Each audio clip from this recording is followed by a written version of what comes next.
పంది మాంసాన్ని శివుడికి పెడతాడు. నోటితో నీటిని శివలింగం మీద పోస్తాడు. కాలికున్న చెప్పులతో శివలింగం మీద ఉన్న పూలని పక్కకు నెడతాడు. ఆ మహాశివుడికి 63 మంది ప్రసిద్ధ భక్తులలో ఒక్కడైన తిన్నడు. ఆయనే భక్త కన్నప్ప. తిన్నడు శ్రీకాళహస్తి సమీపంలో అడవికి వేటకు వెళ్లి ఒక పంది కనిపిస్తే దానిని వేటాడి తినడానికి కాల్చుకుంటాడు. నీళ్ల కోసం చుట్టుప్రక్కల వెతుకుతుండగా పూలతో అలంకరించిన ఒక మహాశివలింగం కనిపించింది. శివుడికి ఎవరూ నైవేద్యం పెట్టలేదని తన దగ్గర ఉన్న పంది మాంసం పెట్టాలను అనుకున్నాడు. అంతలోనే మళ్లీ స్నానం చేయకుండా శివుడు ఎలా తింటాడు అని ఆలోచిస్తూ పక్కనున్న సరస్సు దగ్గరికి వెళ్లి చేతుల్లో పంది మాంసం ఉండడంతో నోటితో నీటిని తీసుకుని శివలింగం దగ్గరికి వచ్చి కాలికి ఉన్న చెప్పులతో శివలింగం మీద ఉన్న పూలను పక్కకు నెట్టి నోట్లో ఉన్న నీటిని శివలింగం మీద పోస్తాడు. పక్కనున్న పూలను ఆకులను తీసుకువచ్చి శివుడికి అలంకరించాడు. తర్వాత తన దగ్గర ఉన్న పంది మాంసాన్ని శివుడికి నైవేద్యంగా పెట్టాడు.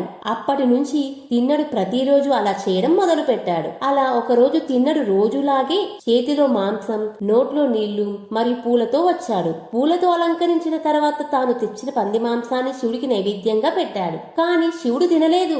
దీంతో తాను పెట్టిన నైవేద్యాన్ని శివుడు ఎందుకు తినలేదని అనుకుంటూ బాధగా శివలింగం వైపు చూస్తూ ఉంటాడు. శివలింగం ఒక కంటిలో నుండి రక్తం రావడం గమనించిన తిన్నడు వెంటనే ఒక కంటిని పీకి రక్తం వస్తున్న శివుడి కంటి దగ్గర పెట్టాడు. ఆ తర్వాత శివలింగం మరో కంటి నుండి కూడా రక్తం రావడం మొదలైంది. అప్పుడు తిన్నడు తన రెండో కంటిని కూడా తీయడానికి సిద్ధమయ్యాడు. కానీ తన రెండో కంటిని కూడా తీసేస్తే పూర్తిగా గుడ్డివాడినవుతాను కదా, అప్పుడు తన రెండో కంటిని ఎక్కడ పెట్టాలో కనిపించదు కదా అని ఆలోచించి ముందుగా తన కాలిని రక్తం కారుతున్న శివలింగం రెండో కన్ను దగ్గర ఉంచి తన రెండో కంటిని పీకబోతుండగా అతని భక్తికి మెచ్చిన శివుడు ప్రత్యక్షమై తిన్నడుకి కంటి చూపిని తిరిగి ప్రసాదించాడు. అలా తిన్నడు కన్నప్పగా మారాడు. కన్నప్ప అంటే ఏంటో అర్థమైందా? కన్నప్ప అంటే తన కంటిని వేరొకరికి దానం చేసినవాడు అని అర్థం. శివభక్తుల కథలు విన్నా శివానుగ్రహం కలుగుతుంది. అందరూ చెప్పండి, హర హర మహాదేవ శంభో శంకర.